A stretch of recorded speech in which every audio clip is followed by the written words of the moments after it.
சந்தோஷமா தான் இருக்குது. ஆனாலும் சில விஷயங்கள் மனச நோகடிக்குது. இன்னைக்கு காலையில எங்க வீட்ல இருந்து 1/2 கிலோமீட்டர் தள்ளி இருந்த கிரவுண்ட்ல வாக்கிங் போனேன். நிறைய பேர் ஜாக் பண்ண வாக் பண்ண வந்திருந்தாங்க. அவங்க எல்லாரும் தங்களுடைய கார்களை சாலையின் 2 பக்கத்திலையும் நிப்பாட்டி இருந்தாங்க. அது ஒரு இடுக்கமான சாலை. அந்த இடத்துல ஒரு பக்கத்துல தான் பார்க்கிங் பண்ணலாம். ஆனா அதை யாருமே கண்டுக்கல. இப்படி அவங்க நிப்பாட்டி இருந்ததுனால அங்க போக்குவரத்து நெரிசல் ஏற்பட்டுச்சுது. சில பேர் வாசல் பக்கத்துல நிப்பாட்டி இருந்தாங்க.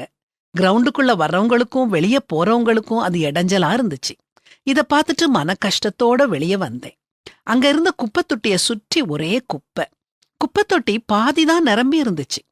வீட்டுக்கு திரும்பி வரும் வழியில 4 சக்கர வாகனங்களும் 2 சக்கர வாகனங்களும் சாலையில வேகமா போய்கிட்டு இருந்துச்சு. அதிகாலைங்கிறதுனால டிராபிக் போலீஸ் அங்க இல்ல. யாருமே போக்குவரத்து விதிகளை கடைபிடிக்கல. சிக்னல்ல சிவப்பு விளக்கு எரிஞ்சுகிட்டு இருக்குது. இவங்க பாட்டுக்கு நிறுத்தாம போய்கிட்டே இருக்காங்க. இதுல வேடிக்கை என்னன்னா, இன்னைக்கு குடியரசு தினம்ங்கிறதுனால நிறைய கார்கள்ல நம்ம தேசிய கொடி ஒட்டப்பட்டிருந்துச்சு. சில கார்கள்ல ஐ லவ் மை இந்தியா அப்படிங்கிற ஸ்டிக்கர்ஸ் ஒட்டப்பட்டிருந்துச்சு.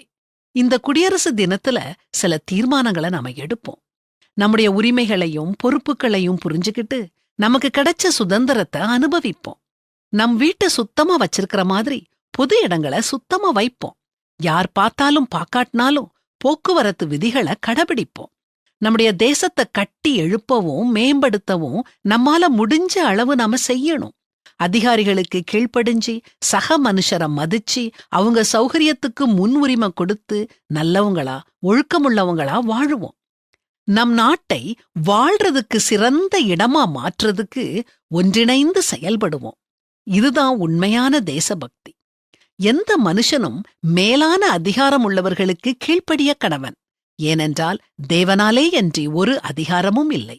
உண்டாயிருக்கிற அதிகாரங்கள் தேவனாலே நியமிக்கப்பட்டிருக்கிறது அப்படின்னு பரிசுத்த வேதாகமமும் நமக்கு அறிவுறுத்தது. குடியரசு தின வாழ்த்துக்கள்.